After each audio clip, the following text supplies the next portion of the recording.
On behalf of the Connecticut Community College Showcase, we welcome you. My name is Dr. James Kyle Page, and today I will be presenting to you the Minority Entrepreneurship Program. Let us begin. Here you will note the U.S. Commerce stock market capitalization of the 50 largest American companies. I'm highlighting a few of those companies here for the purpose of demonstrating how one or more individuals took the opportunity to see a need, to see a problem, and started a business that is now producing billions and trillions in revenue. So as you will see here, we see that Steve Jobs and two others started Apple. Elon Musk and four others started Tesla. Mark Zuckerberg and four others started Facebook. And the list just goes on. These all have one thing in common. They recognize that technology is getting better and better. And they saw the future. So the question I want to ask you today is, how do you see the future? How do you foresee your future? Is there a current need, a current problem that you're willing to address, that you're willing to dream big and see the fruit of it and make something happen? These all did that, and they took the risk and they were successful, and we're all reaping the benefit of it today globally. Let's take a look at a quick fact from the U.S. Census Bureau here in Connecticut. The purpose of this fact sheet is to demonstrate to you the importance of education as well as entrepreneurship. The two are the perfect fit. They're like a hand and a glove fit. One without the other, you could succeed. But when you're an entrepreneur and you have an educational background, it helps you think even broader, and it helps you to refine your thoughts and apply a theory to your actual endeavor, and positions you to be even more successful. So I want to emphasize from the beginning that I'm a big advocate of education, and I'm also an entrepreneur myself. I am a realtor. I am a district leader for a major insurance company. I built my own insurance company regionally, and I am a business professor. So go along with me today on this journey. Now, I've given you a little time to kind of scan this particular slide, and you'll note here that the poverty rates, they vary depending on the town. So here we see a 5% poverty rate in Glastonbury with a 94% rate of residents there that graduate high school, opposed to a Bridgeport that has a higher poverty rate of 20%, 75% graduate from high school, but only 18% take advantage of the two higher educational institutions, just to name a few, right there in their own backyard. So who are they in their backyard? They have the University of Bridgeport in their backyard. They have Houston Community College right there in their backyard, but yet only 18% of their residents choose to pursue a higher educational degree. And as a result, the household average income for those residents in Bridgeport is $44,000, opposed to Norwalk, that has a household income for their residents averaging $80,000, 9% poverty rate, 87% graduate from high school there, Brian McMahon and Norwalk High, and 41% of those residents go on to get their bachelor degree or higher. Now, we've all been experiencing a global pandemic, but there's some of us who have taken the opportunity of this pandemic, working home remotely, having more time on our hands. Some have lost jobs, and instead of sitting home with the woes that it's me, they stepped out and took advantage of the crisis and created an opportunity for themselves. So as you can see here in this particular example, we have two chefs from Maryland who actually did that. They launched a crab delivery business after losing their jobs, and they've been very successful in doing so. This particular young lady here and her family, grandfather, uncles, and cousins all had their own firms. Prior to the pandemic, she was working for other firms, But while at home, she took advantage of that time and started her own new firm, and she is now successful in doing so. Here we see in Columbus, Ohio, this group of individuals started their own Black-owned grocery store. Now, gotta say kudos to this young lady here, HBCU graduate who made history and became the first woman CEO for Walgreens. She was a graduate of Spelman College, and she began her new role last March of 2021. And she is the only Black woman currently running a Fortune 500 company. So what is the purpose of this particular slide? It is so you could expand your mindset, expand your thoughts, and say to yourself, if one can do it, so can I. If she can be CEO, so can I. If she can be the CEO of Walgreens, I could be the CEO of my own chain of stores as well. It's possible. And I encourage you to know that it is possible. Now, I get a little excited here because here we see another Black woman who beats the odds and launches an $800,000 multicultural salon in downtown Detroit, despite the delays that came due to COVID-19. She did not let the pandemic stop her. She may have came in contact with a few hurdles, but she continued to move forward, which I encourage you to do. Now, we always have to remember that it's always good to reach back and help somebody else along the way. And that's what this accountant did. She launched her own mentorship program to help other small business owners. And I always encourage students and people that I speak to about giving back to community. It is very important. That's one of the things that you would take note of my resume and see that over 20 years of giving back to community. I believe it's extremely important. It's priceless. There's skill sets that are developed during that process, but ultimately you're helping somebody else besides yourself, not just us four and no more, but you're going back and you're taking the skills and the knowledge gained through entrepreneurial endeavors, through your academic endeavors, through your success in corporate, and you're giving back to help somebody else. And that's what this young lady here did. Now, talk about young ladies. Here we have an 8-year-old CEO who empowered other Black girls with the line of dolls and accessories and books. She said, you know what? My friends are at home playing video games, taking long naps, sleeping late during the pandemic, but I want to start my own business. And she did, and she's very successful. Another entrepreneur launches the first ever natural hair care vending machine. Can you imagine being in a rush and being able to have this vending machine to stop at and be able to pick up the items and the supplies you need on the way to your venue?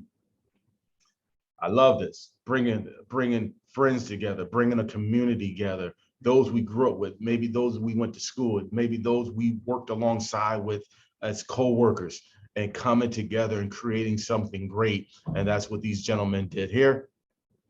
This 11-year-old, again, you know, he said, listen, it doesn't take much to start a business. Just give me a vacuum and your car, your truck, your van, and I'll show you what I got. He created his own auto detailing service, and he is doing great. He's making his money, and I'm sure his parents are happy that they don't have to give him a whole lot of money because he's making his own money.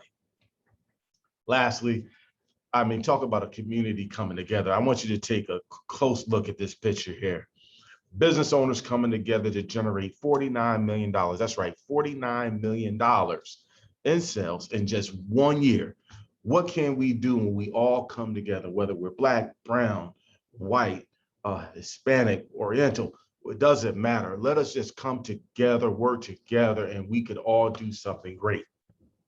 So there's a quote that I love. It says, teamwork makes a dream work.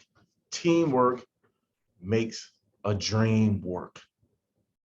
So me, as I said before, I am an entrepreneur. I am the founding president of the Connecticut College Chamber of Commerce, and we believe in business. We are the bridge from the academic environment to the business environment. And ultimately, our vision is, and our goal is to help our young people, those who are in college, and connect them to the business world, whether that's via internships or whether that's making sure that they have a job to obtain and earn upon graduation. Very important. Now, the Minority Entrepreneurship Program launched down in North Community College. It's a fast track to start up. We term it as the ME program, where we're helping students gain skills that will ultimately help them in their career or help them currently in their entrepreneurial endeavors.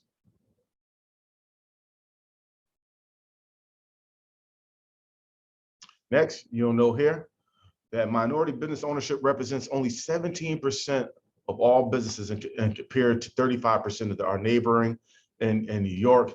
That's very low. We want to see that number increase. And for the purpose of what? Because entrepreneurship promotes substantial economic growth. You'll know here that entrepreneurship training is a powerful way for individuals to gain financial security. We want to show individuals how to become financially independent, and not just themselves, but how to help others become financially independent. We want to help them understand what is their financial independent number. What is that number that you need in order to live a stable life and be able to have the means to support your lifestyle as we're getting older, because we all are getting older. So we help individuals understand what their financial independent number is and how to obtain it. Now, as we said, during this global pandemic, there has been some who have taken advantage of the opportunity to birth their businesses during this crisis we're all experiencing. This is not something new to our society. Let's just take a look at history for a moment.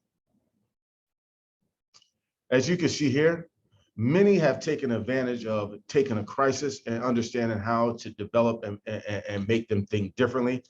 We see it all in the headlines that crisis produces true leadership abilities. Many have stepped out and thought of strategic ways to make their businesses do better.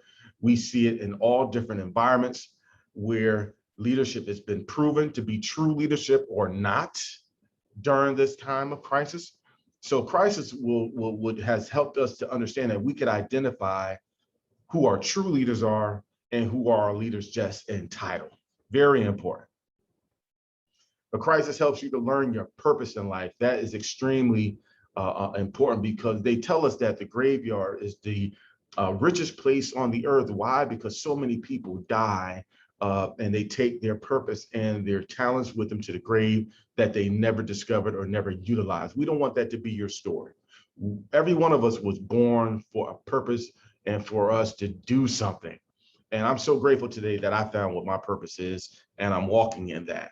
We want you to do the same thing, because when you're purpose driven and you're mission driven, then you're more successful and you're more fruitful in your production of what you do on a day-to-day basis. Because I'm actually living and doing what I love to do, what I know that I was born to do, what I was purposed to do. I wake up every morning and just do what I do. I never wake up and say, I don't feel like going and helping somebody else. I never have one of those days anymore where I don't feel like doing what I love to do, right? But there was a time that wasn't my story. When I worked in corporate America, that was not my story. There was times I did want to call out sick. Because I was just doing that to just pay the bills. It wasn't what I love to do. It did pay the bills, don't get me wrong. But that is not something that we want to do for long periods of time, which again, this pandemic has showed us that many people today are leaving their jobs and changing their careers because they realize that due to the experiencing of death of others or somebody close to them or almost near death experiences themselves, it made them reevaluate life and what do they want to do with their remaining days here on earth. Because if you don't know, we were all born to die one day. So we want to make sure that we accomplish all that we can prior to that day coming. Now, let's just look at some people that took advantage of these times of crisis in our history, right? So here we have Thomas Edison, who launched General Electric Company during a national crisis. When 40% of businesses began to crash over 16 months, he saw that problem and he took advantage of it. And over the next 3 years, his company became one of the 12 largest companies listed on the Dow Jones. And today, as of 2019, he was reporting 5.2 billion in revenue. Another, during the Great Depression, worst economic downturn in American history back in 1929, when the stock market had crashed and Wall Street crisis began, destroying millions of investors. Does that sound familiar? The Disney brothers said, you know what, we have an idea. We see a problem. There's so many people who are dealing with and experiencing depression. They're feeling like living in despair. The Disney brothers said, you know what? We want to bring happiness to our world. That's what we need right now, like never before. Somebody to bring some happiness to this global environment where we're experiencing so many unexpected situations and tragedies and deaths right now. Can we bring some happiness? And not only that, they created a business out of it, right? So many of us and our families and our children have been reaping the benefit of the Disney brothers to this very day. And in 2019, they reported $69.6 billion in revenue. Let us take a look at one more. I love this one because in 1971, we were experiencing the residue of the recessions. Like some people are saying that we're coming to a transitional time in our society where we're going to come out of this pandemic. But there will still always be that residue of the effect of the global pandemic, correct? So this student, who was a student at Yale University, saw a need, and that need was the need for delivery services in the New Haven, Connecticut area. And he began to knock door to door with his delivery project. He went out into the community. There were people that laughed at him and told him, what are you doing? But he was persistent and he succeeded as a businessman. And here we are, right here in Connecticut. We see a young man who started a business, and that we're all reaping again the benefits of him stepping out and creating something great. And in 2019, he reported delivering over 6 million packages. Can you imagine? One man in New Haven, Connecticut, who was a student at Yale University while a student. So if you're a student, you could be an entrepreneur. If you're a student, you could still create something great today and still get your degree. And that's what I want you to really take away from this, and reported over 65 billion in revenue in 2019. Now, during times of crisis, we are surrounded by problems. So all you have to do as an entrepreneur is recognize what that problem is. Recognize that business is affecting all of us. Today, we're sitting here, it's an expense. There's revenue being generated by you being here today, right? You're paying the electric bill to watch this video, right? Somebody had to pay some money to upload this video, right? There's a lot of different ways that business is attached to our personal life on a micro level or on a macro level. Hey, the encouraging word that I want to give to you today is, out of all of the examples that I share with you, let that person be you. Don't let anyone stop you from building your own business. Don't let anyone stop you from turning your dream into a reality. So one of the favorite things that I like to say, one of my favorite things I like to say is, if you don't have a seat at the table, build your own table, right? Build your own opportunity. You have the ability to do so while you have breath in your body. You can build your own table. So what does it mean to be an entrepreneur? Any person who has a firm, a business, or a venture can be referred to as an entrepreneur. What does entrepreneurship refer to? It's the activity of setting up a business, taking risk. It's not limited to specific individuals, only those who have capital. There's opportunities out there where you don't need money, but there's other opportunities where you may require a lot of money. So it's all about finding the right fit for you and finding somebody who could buy into your why, which is, if I had some time, I would talk about that, really understanding what is your why? Why do you want to be an entrepreneur? Why do you want to start this business? Because people are going to support you based on what you believe, not so much of what you're providing, not so much of the service or the product you're providing, but why are you doing what you're doing is going to gain other people to buy into that. And that's a whole nother presentation, but I at least wanted to get you to think about, what is your why? Very important for you to understand that, because when you understand it, it gives you the confidence to move forward and to present it on a global platform or even on a local platform. Now, understanding entrepreneurship, sharing your why, as we just talked about, sharing your passion, taking that risk, having a plan, right? I remember working for a particular startup company when I came on as their global financial person. Their goal was 3 million. They exceeded that goal and made $7 million that year. Now, mind you, the two individuals that started this company were co-workers. They understood how to utilize technology for a particular need. And they said, you know what? We have enough information and skill set to start our own business. And they did. They started, they continue to work. I'm not telling you to quit your job. You want to still continue to work. You need to be able to take care of your livelihood. But at the same time, we as entrepreneurs, we know that we could take our little bit of our paycheck and invest into the business that we want to start. We should be putting blood, sweat, and tears, and should be the first supporter of the business that we begin if we expecting others to buy into that. And they did that. And then the second year, in the preceding year, they had another goal of 11 million. They superseded that by 13 million. And today they have companies throughout the world. So two individuals, again, right here in Westport, Connecticut, that saw a need and pursued it. Now, common entrepreneurial mistakes. We'll just briefly take a look at this. As you can see here, setting unrealistic goals. If you're not in a business that's you foresee making $3 million, don't set up a $3 million goal. Start small. Maybe it's a $50,000 goal. It should be making some type of money, because I want to say to you, if you go through the first year and you're not making any money, two things I would suggest that you kind of think about. Is this a hobby? Is this something that I just wanted to do, but there's no support out there? There's nobody buying my product or soliciting my service, right? Or I may need to pivot and just see if I need to do something differently. And I'll leave that right there for now. Tempting to try to do everything at once. Plan it out. So I grabbed this clip just to show you that there's different startup structures and kind of what the process looks like. Where do you begin?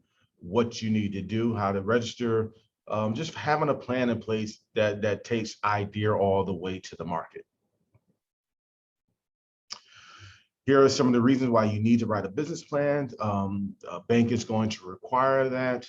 Some people beg to differ, but I know through experience that you have to have a plan together. And the first thing they're going to ask you is, where's your business plan? They want to see it. So what do you need to know? You need to know how to perform a SWOT analysis. You want to look at who's already doing what you're doing, who's your threats, what opportunities you have, and then build upon that. And then as we come to an end, there's four sets of ways, four ways to earn an income. You have your employees, those that go to work, they have a job. Then you have those who, as you can see, they own a job, they're barbers, they're dentists, and they're on our left-hand side, right? But then we have on the right-hand side, we have those who own their own business. They have others working for them.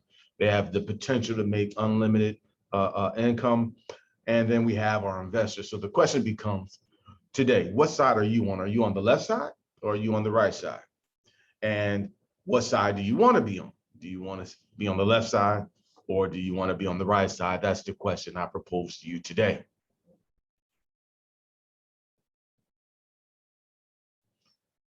So as I come to a close, just want to say to you, thank you for this opportunity to share with you about the Minority Entrepreneurship Program.